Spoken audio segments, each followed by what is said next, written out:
गावामध्ये फक्त 2च तास कीर्तन ऐका. 2 तास कीर्तन ऐकलेत ना, बाकीचा दिवसभर तुम्ही तुमचा प्रपंच करा. का करा? कारण कीर्तनामधून आम्हाला जे विचार मिळतात ना, ते आम्हाला प्रोत्साहन देतात. कीर्तन हे विनोदाकरता नाही देवा, बरं का. कीर्तन हे हसण्याकरता नाही, कीर्तन हे रडवण्याकरता नाही. आलेल्या लोकांनी ऐका दादा, कीर्तन हे कालही विचारा करता होतं, आताही विचारा करताच आहेत आणि भविष्यात कीर्तन होतील ती विचारा करता. कीर्तन चांग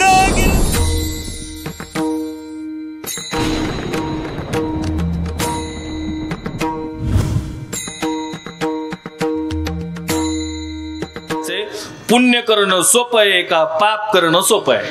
तोपर्यंत मी चहा घेऊन येऊ का? थोडं मोकळं बोला ना राव, तुम्ही लई टेन्शन मध्ये असल्या. सोसायटी बिसायटी सगळं माफ होणार आहे, तुम्ही टेन्शन घेऊ नका. मोकळ्या मनाने बोला माझ्याशी. मी काय मुद्दा मांडलाय, पुण्य केल्याशिवाय संतांची भेट. आणि मी मुद्दा असा मांडलाय, पाप करणं सोपं आहे का पुण्य करणं सोपं आहे? तुम्ही सांगितल्याशिवाय मी पुढे सरकणार नाही. बोला लवकर देवा, काय करणं सोपं आहे?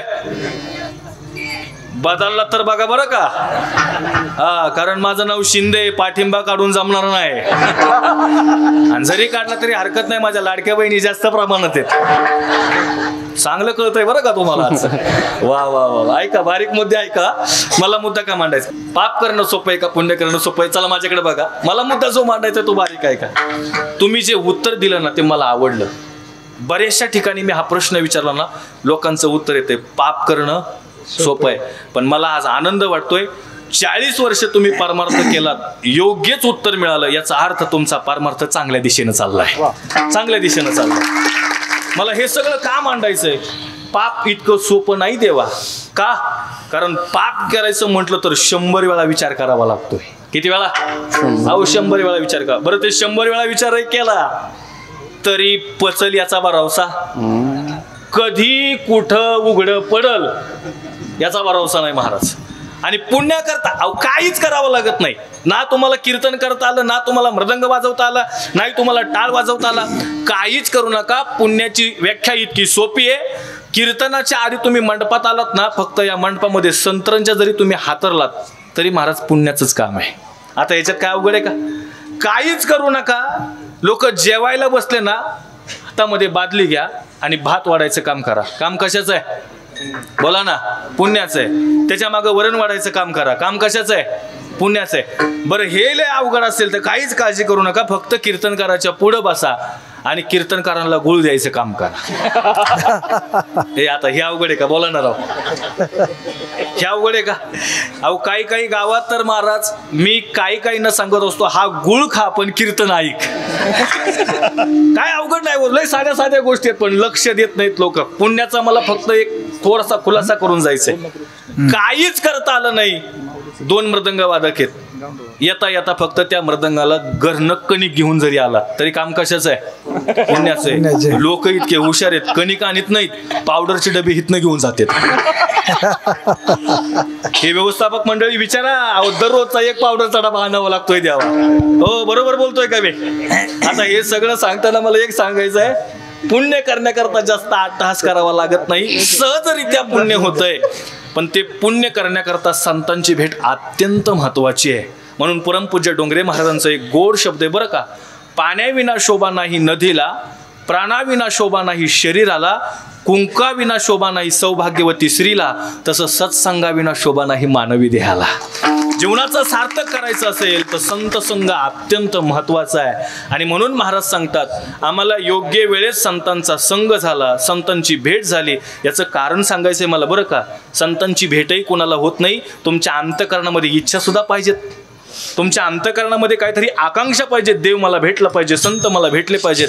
माझ्या तुकोबारायांना विचारलं, अहो तुकोबारा येणाऱ्या जाणाऱ्या वाट सरूला विचारतायत, माझा देव मला कधी भेटेल? भेटी लागी पंढरीनाथा, भेटी लागी पंढरीनाथा, भेटी लागी पंढरीनाथा, भेटी लागी पंढरीनाथा, भेटी लागी पंढरीनाथा, भेटी लागी पंढरीनाथा. व्यथा भेटी लागे पंढरीनाथ भेटी लागे पंढरीनाथ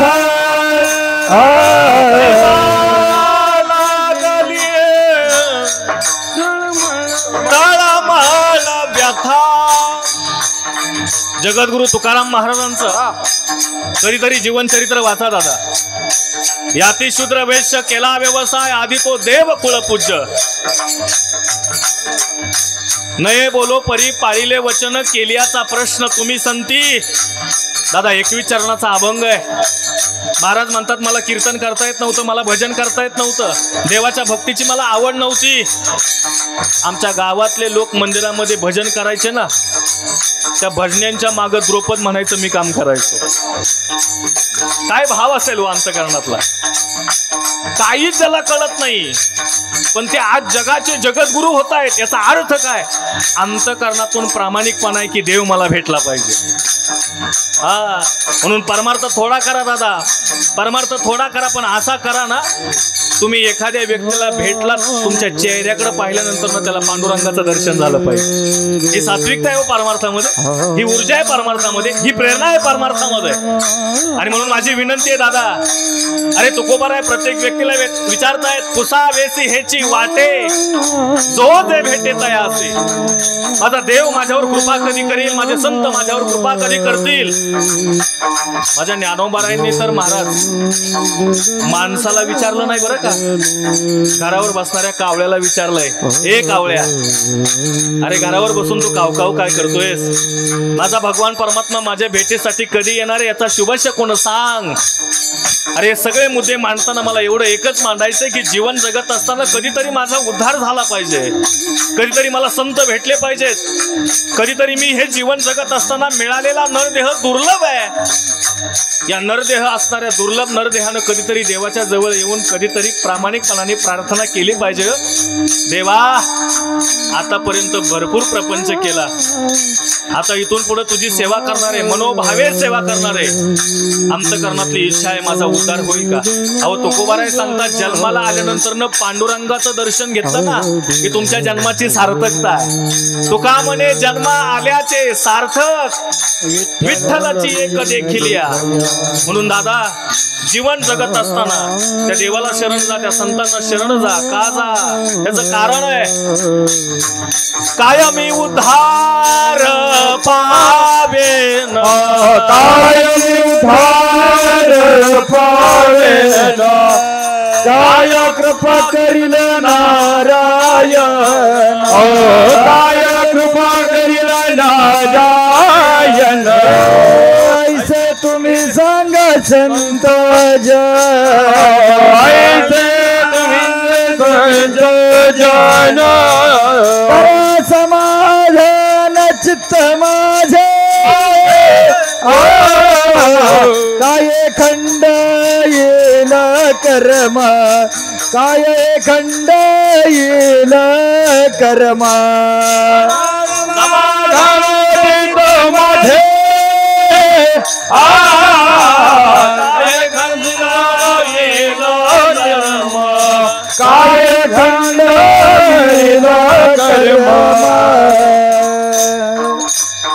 सगळ्या भूमिका मांडताना पूर्ण चरित्र वाचा महाराज. देव मला कधी भेटेल, संत मला कधी भेटतील. संत भेटल्याचा परिणाम सुद्धा महाराजांनी एका अभंगात प्रतिपादन केलाय. संतांची भेट झाली, माझा काळ धन्यतेला गेलाय, धन्य काळ संत भेटी. याचा अर्थ काय? बसलेले प्रत्येक काळाच्या अधीनेत बरं का माझ्या सकट. बरेचसे लोक जुनी भेटली ना महाराज 10 वर्षापूर्वी असं गाव नव्हतं बोलतात का? आज बोलतात 10 वर्षापूर्वी असं गाव नव्हतं. लयच बदलले लोक बदलले नाही, काळात परिवर्तन होतंय. बाबा तुम्हाला बदलावं लागेल, आता थांबून जमणार नाही. का बदलावं लागेल? कारण काळ कोणासाठी थांबत नाही. या मंडपात माझ्या सकट बसलेले सगळे एक दिवस मरणार आहेत. का मरणार आहेत? सगळे काळाच्या आधीने, म्हणून सगळे जण मरणार आहेत. मी एका गावामध्ये असंच कीर्तनात सांगितलं की या गावातले या मंडपातले माझ्या सकट सगळे मरणार आहेत. एक आजी मोकळ्या मनाने कोपऱ्यातून हसायला लागली. मी म्हटलं आजी का हसता? ती म्हटली महाराज तुम्ही म्हटले या गावातले या मंडपातले सगळे मारणार आहेत, मी या गावातले नाही म्हटले. वैस तू या गावातली नसली तरी जाणार आहेस, काळजी करू नको. का काळजी करू नको? जगाचा विचार केला तर जग काळाच्या अधीन आहे. म्हणून एक बोलू का, असा असणारा काळ सुद्धा धन्यतेला प्राप्त होतो चिंता करून नाही, चिंतन करून. म्हणून दादा माझी विनंती आहे, चिंता करण्यापेक्षा चिंतन करा. आणि चिंतनानं काय होतंय तर आपल्या जीवनामध्ये आपण साध्यापर्यंत पोहोचलो जातोय. काळ सारावा चिंतने एकांतवासी गंगा स्नाने देवाच्या पूजने प्रदक्षिणा. तुळशीच्या. मला लय बरं वाटतंय खाली बसणारे लोक माझ्या बरोबर सगळे जण म्हणतायत. हा आणि असं म्हटलं ना की मला असं वाटतंय आता कीर्तन आपलं चांगलं रेंज मध्ये चाललंय. बरं वाटतं महाराज. का मला मुद्दा मांडायचा आहे, काळ चिंतनात गेला पाहिजे. प्रामाणिकपणानं मला उत्तर द्यायचंय. बसलेले लोक चिंता करतात का चिंतन करतात? चिंता.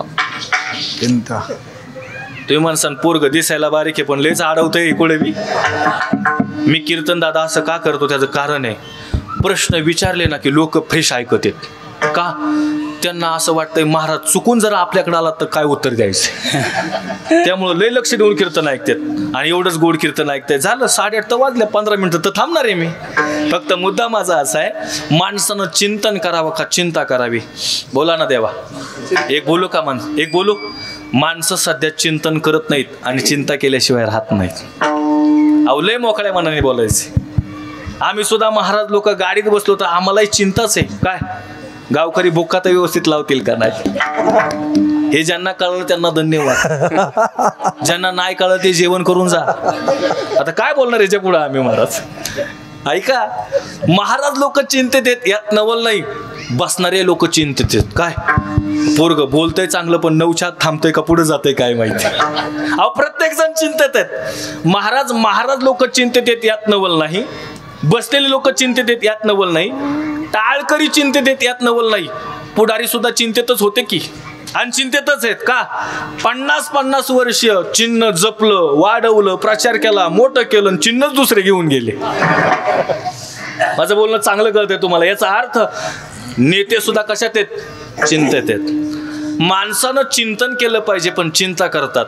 आणि एक वाक्य बोलू, सध्या माणूस स्वतःच्या दुःखानं जेवढा दुःखी नाही ना तेवढा दुसऱ्याच्या सुखानं दुःखी आहे. त्याचा कसा काय बंगला झाला, त्याची कशी काय गाडी आली, त्याला कसं काय पद मिळालं.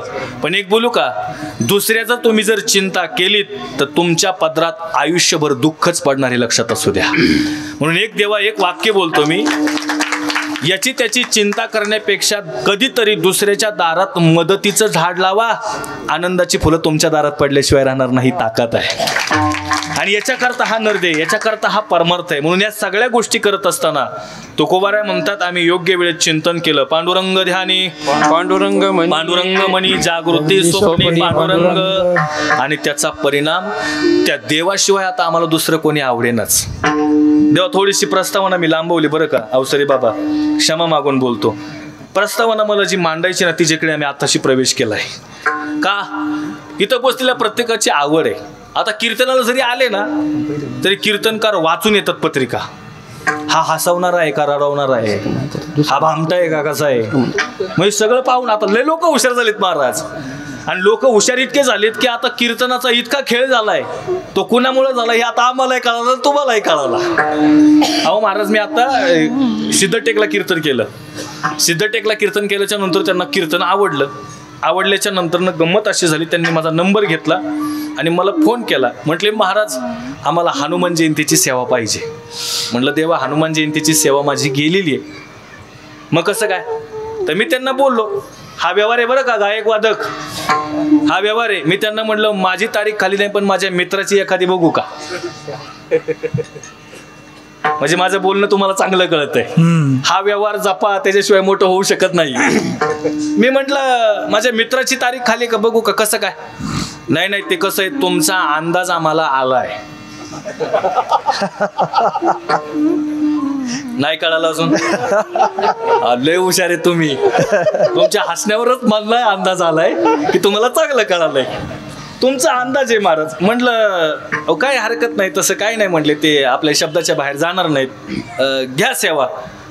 आणि ते आता त्याच्या पोटात ना एकदम मोठात आलं नाही, ते घेतली असते पण त्यांचा खेळ केवढ्याला आहे. बोलणं कळालं? काय केवढ्याला आहे? खेळ. अहो कीर्तन नाही, खेळ.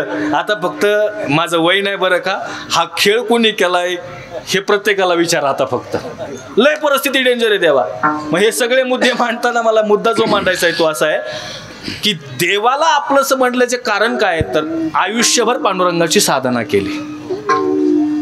एकविध प्रकरण जर वाचलं ना, अनेकांची स्तुती आम्हा ब्रह्महत्या एका वाचून त्या पांडुरंगा, ऐकणारी मंडळी गोड आहेत म्हणून मी प्रमाण सांगून पुढे चाललोय. देवाशिवाय नाहीच काय. म्हणून एक सांगतो, बसलेले आहेत ना, जीवाची आवड वेगळी आहे, देवाची आवड वेगळी आहे आणि संताची आवड वेगळी आहे. आता बसलेला हा जीव आहे. खरं सांगा प्रामाणिकपणे, राठोड्यात एवढेच लोक राहतात का? बोला ना. याच्यापेक्षा कैक लोक राहतात. हा बाहेर आहेत का? अरे वा, मग चांगलं सेवन करतायत म्हणायचं. पण याचा अर्थ देवे दिला देह भजना नाही भजन करणार महाराज, नाही भजन करणार. मिळालेला देह भजना करताय पण मनुष्य विसरलाय. आणि कशाच्या मागे लागलाय? विषयाच्या मागे लागलाय. विषय ओढी भुलले जीव आता कोण करीले याची किव, विषयाची चरवणी केली आयुष्याची गाळणी. मिळालेला नरदेह मिळालाय पण कळाला नाही. कळाला असता तर आम्ही प्रपंच सोडून परमार्थाला आलो असतो. आणि प्रपंच केला पाहिजे. प्रपंच करीत असताना मी म्हणत नाही की तुम्ही गळ्यामध्ये टाळ घ्या, माळा घाला, गंध लावून लगेच पंढरपूरला निघा.